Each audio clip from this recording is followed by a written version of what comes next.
I'm running out of superlatives to describe Linus Ullmark's play for the Boston Bruins this season. Perhaps it's time to add MVP to the mix? You're Locked On Bruins, your daily podcast on the Boston Bruins. Part of the Locked On Podcast Network, your team every day.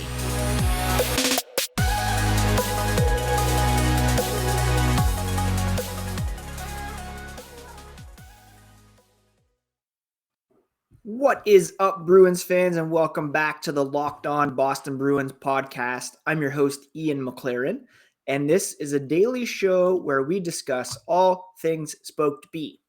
Today is Wednesday, March 1st, and I want to thank you so much for making Locked On Bruins part of your day. The podcast is free and available on your favorite podcast platforms, as well as on YouTube. So please do smash that subscribe button so that we never miss a thing. February was an amazing month, maintained great listenership, even though I took a week off over the All-Star break and the bye week. Thank you to those who've stuck with the podcast, and thank you to those who have joined the fray. Maybe it was because of the Brad Marchand episode or the recent trade episode, but it really means a lot that you have come on board. Today, we're going to talk about last night's improbable win over the Calgary Flames, take a look at the trade landscape, also answer some of your mailbag questions. This episode is brought to you by FanDuel, the official sportsbook of Locked On. Make every moment more by visiting fanduel.com/lockedon today to get started. You can find the podcast at Locked NHL Bruins on Instagram, Twitter, and you can find me, my dad jokes, and hockey tweets at Ian C. McLaren. Now, the highlight of last night's game, or the big story, should have been Dmitry Orlov scoring 2 goals in the first period. But let's be honest, it was the Linus Ullmark show last night. The Bruins 4-3 winners in overtime, and it was a game they really had no business winning based on the stat sheet. At 5-on-5, the Calgary Flames had an astonishing 72.92% of all shot attempts in 5-on-5 play, 27.8 for the Bruins. High danger chances, an 18-2 advantage for the Calgary Flames, 5-on-5. That is insane. In all situations, shot attempts were 69.4 to 30.6 in favor of the Flames. High danger chances, a bit more in favor, less in favor of the Flames, 22-9. So about an 80 or 70-30 split there. The Bruins really had no business winning this game. They were outshot 57-20. Linus Ullmark making 54 saves in the win. Just the second goalie in Bruins history to make at least 50 saves, which is kind of insane when you think about it. The only other was Tim Thomas, who made 52 saves in a game back in 2011. Again, Orlov scored early, 2 goals to give the Bruins a 2-0 lead heading into the second period. He now has 2 goals, 3 assists in 3 games as a Bruin. He said it was special. He's never been on a new team. He's still emotional, trying to calm down. Hard to do, but he has looked amazing so far in his tenure with the Boston Bruins. But Linus Ullmark stood on his head in this one. The Bruins were on the 4th game of their West Coast road trip, 2nd game in 2 nights. Ullmark said the guys in front of him were trying their hardest throughout the game, and he was going to do the same. And again, what a luxury it is to have the ability to deploy Ullmark in the second of a back-to-back where you've already won the first game against the Edmonton Oilers the previous night, thanks to Jeremy Swayman. Charlie McAvoy, the overtime hero, saying, what a game by Ullmark. He kept the Bruins in all night, gave the Bruins a chance to get the win like he has all season long. Running out of stuff to say about him. So am I. It's just amazing. Very fortunate to play in front of him. Ullmark now has a record of 31-4-1 on the season. He leads the NHL in save percentage at .938, in goals against average 1.88, trails a bit in shutouts, but I mean, there's no question that he should be the Vezina Trophy winner, and also should be getting some Hart Trophy consideration at this point. Now, goalies that have won in the past, they usually have incredibly high work volumes and carry their teams into the playoffs. The Bruins, of course, very talented, very deep. It's not a one-man show like it was, say, with Jose Theodore with the Montreal Canadiens several years ago. But I think I saw on the the Flames broadcast last night that his goals saved above expected is around 35 this season. That's a huge swing for the Bruins. Yes, they have the best goal differential in the NHL, but without Ullmark, it would be an incredibly different story. They're at plus 97. New Jersey second at plus 51. The Bruins have allowed only 129 goals. Carolina's next at 151. That's a credit to Ullmark's play, and he really carried the team, especially early on when Swayman was out with an injury and not playing as well as he has right now. Should he win the Hart Trophy? Probably not. You got to give that to Connor McDavid. Without him, the Edmonton Oilers are really nothing. But if you take Ullmark off the Bruins, they'd still probably be pretty good thanks to Jeremy Swayman and the defense they have in front of them. Now, still, should he get some consideration? Should he get some votes? Of course, especially if he keeps up this level of play through the rest of the regular season. One knock against him will likely be, again, a lower volume of games played. He and Swayman will likely split some starts here, even more heading down the stretch. But last night, he was the reason why the Bruins won this game. Boston really had no business. Sometimes you win, some that you have no business winning. Sometimes you lose some that you dominate. I can't recall a game that was so skewed in terms of shot attempts, shots, high danger chances. Again, in all situations, it was a 22-9 advantage for the Flames in high danger chances, and the Bruins somehow managed to escape with the win.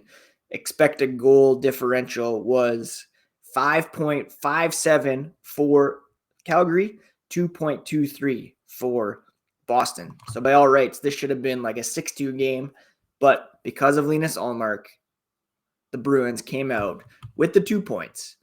And that was also fueled, of course, by Dmitry Orlov and Charlie McAvoy. And we'll touch on that here in a moment, as well as look at what's happening on the trade market and answer some of your mailbag questions.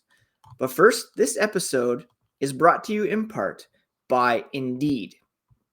If you're hiring, you need Indeed, because Indeed is the hiring partner where you can attract, interview, and hire all in one place. And Indeed is the only job site where you're guaranteed to find quality applications that meet your must-have requirements, or else you don't pay.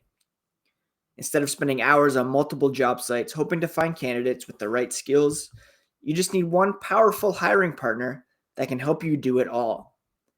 With Instant Match, as soon as you sponsor a post, you get a short list of quality candidates with resumes that match your job description as precisely as possible. Now, right now, you can start hiring with a $75 sponsored job credit to upgrade your job post at Indeed.com/lockedon. This offer is valid through March 31st. Go to Indeed.com/lockedon to claim your $75 credit before March 31st. That's Indeed.com/lockedon. Terms and conditions apply. Thank you so much again for making Locked On Bruins part of your day. The NHL trade deadline, of course, is coming up on Friday. You can join us live on the Locked On YouTube channel from 2 to 4 p.m. as the Locked On NHL hosts break down the biggest deals from across the league on the Locked On Podcast Network, your team every day. My plan, of course, is to keep an eye on all potential deals made by the Boston Bruins. We all know they've already made their swing by adding Orlov and Hathaway.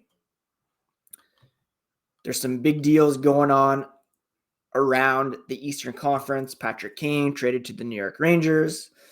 The Maple Leafs made a few different deals yesterday to add some depth. Luke Schenn, who was a target for the Bruins, off the board. Will Don Sweeney add some more scoring? I kind of hope so, and it's a question that I'll answer later on in the mailbag part of the podcast. But first, just a quick other couple notes from the game last night. Again, Dmitry Orlov fitting in beautifully, seamlessly with the Boston Bruins so far. In fact, so much so that I am giving him Big Bear of the night. He scored the 2 goals early on to give the Bruins the 2-0 lead heading into the second period. The Bruins fell behind 3-2 in the third before Pavel Zacha scored the tying goal at 14:07, a goal on which Orlov drew the primary assist. For the night, he saw 22 minutes and 27 seconds of ice time, third among all Bruins defensemen behind Hampus Lindholm, Charlie McAvoy. 2 goals, 1 assist, 3 shots on goal, 1 hit, 4 blocks, playing in all situations. A couple minutes on the power play, about 30 seconds shorthanded. For the Bruins to be able to have Lindholm, McAvoy, and Orlov all out there, it's such a luxury. And, they have the 7 defensemen, well, 8 if you include Zboril. Carlo sitting out this one. They're kind of rotating guys in and out while everyone's healthy. But it's clear that Dmitry Orlov belongs in the lineup and earning heavy minutes for the Boston Bruins. Charlie McAvoy was asked if he knew how great of an offensive player Orlov was, and he said he was pleasantly surprised. He didn't really know. He thought he was a great player, knew he was a winner, and it's fun. They feed off each other in the Bruins locker room, and it lifts everybody up. I posted a photo this morning of Orlov hugging Ullmark after the game. You could see the joy on his face, and what a performance for him in this one. McAvoy, of course, getting the game winner. He acknowledged the team was tired nearing the end of this one, but their best players got it done. Marchand, Bergeron, McAvoy, all on the ice for that game-winning goal. And a huge 2 points for the Bruins, who have now won 8 games in a row. With all the talk of the arms race in the Eastern Conference, Boston still far and away the best team. They are 13 points ahead of the Carolina Hurricanes in the overall standings, an .825 point percentage, that otherworldly goal differential. Their next point will be their 100th on the season, and they're the hottest team in the NHL as well. 6 wins in a row for Colorado. The Bruins are now at 8, 9-1 over their last 10. Carolina 8-2 and still losing ground on the Boston Bruins, which is quite insane. The Bruins headed home.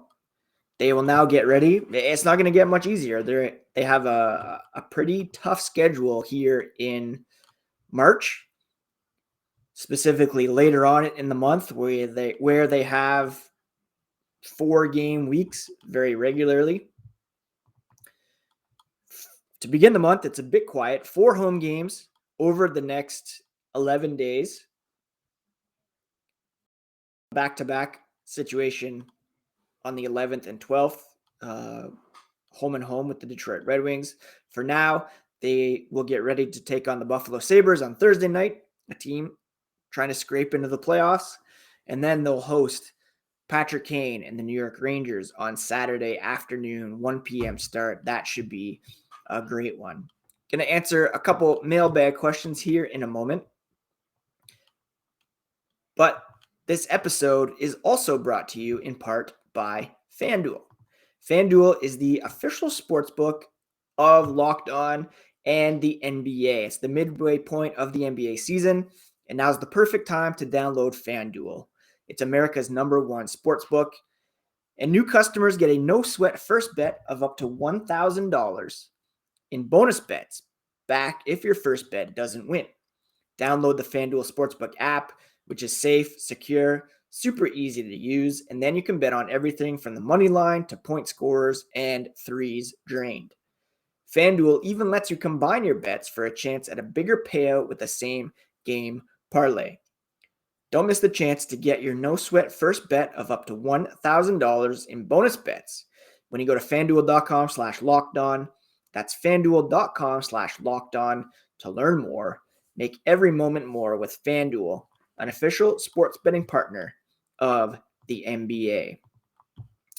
To wrap up today's podcast, I put out a call for some mailbag questions. We got a bunch of good ones, so let's power through these. Sarah Log at Nuck said, asked, who is a player outside of the Bruins who you enjoy watching play the game? If I had to pick one at the moment, it would be Jack Hughes of the New Jersey Devils. He is just so fun to watch, so dominant. It helps that I have him on my keeper fantasy team, so I have a bit of a invested interest in his success.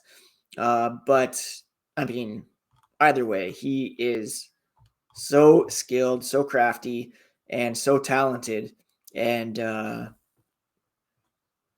he's probably my favorite player to watch outside of the Bruins in today's NHL. Connor McDavid, of course, always a treat, but Jack Hughes, I really love as well. DF Pendris, supporter of the podcast. Which player deserves to be with the big club but are just stuck behind the Bruins' depth now, if any?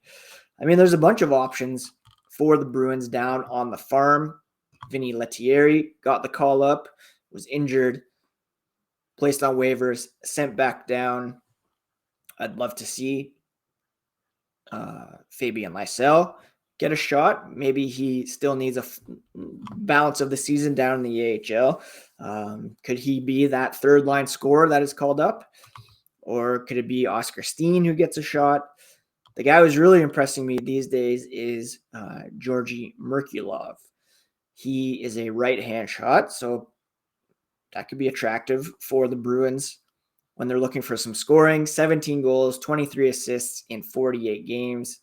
And he's been on a real heater as of late with, I mean, a bunch of goals scored since the beginning of February. 1, 2, 3, 4, 5, 6, 7, 8, 9 goals since the beginning of February. So he's a guy I'd like to see pop up at some point. And we'll probably see that as the season goes on. Some guys given some rest, as well as some load maintenance going on.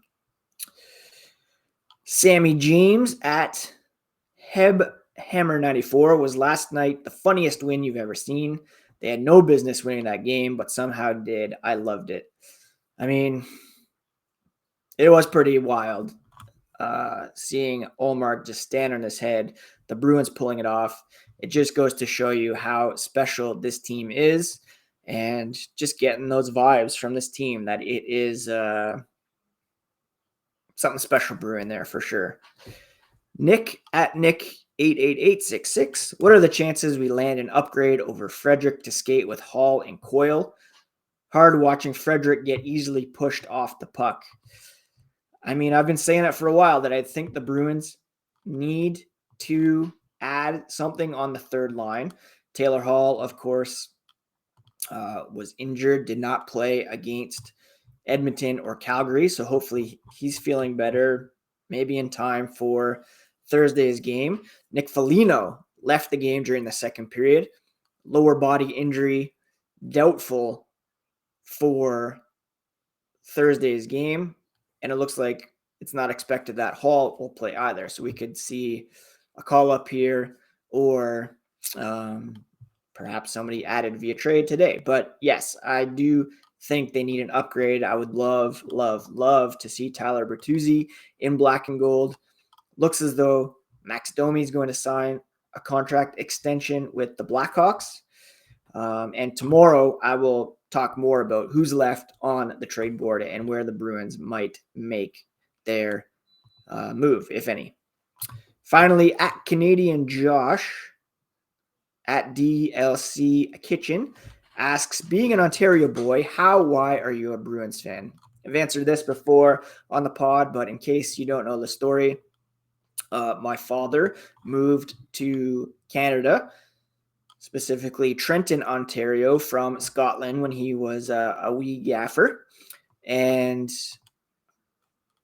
Hockey Night in Canada, obviously back then, was very limited in terms of who was playing. But even before that, just down the road in Oshawa, there was a phenom named Bobby Orr who played for the Generals. My dad became a huge fan of his, followed his career through Boston. We moved to Ottawa when I was a kid, before the Senators arrived.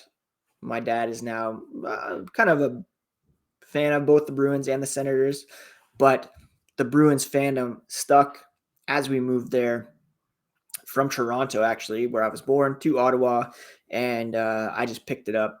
My sister was a huge Oilers fan, and in the 1990 final, I really dug into my Bruins fandom just to being an annoying little brother, and it stuck as well from there. So that's the short story. All right, that's it for today's episode, my friends. Thank you so much for tuning in once again. A wild one last night. I'm excited for the next couple games coming up against the Sabres and Rangers.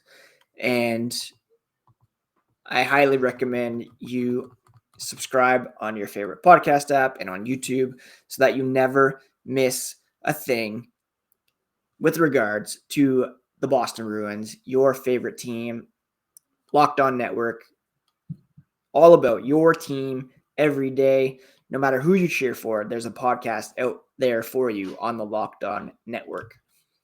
Happy Wednesday. Take care of yourselves, friends. Take care of each other. And we'll talk to you again next time here on Locked On Boston Bruins.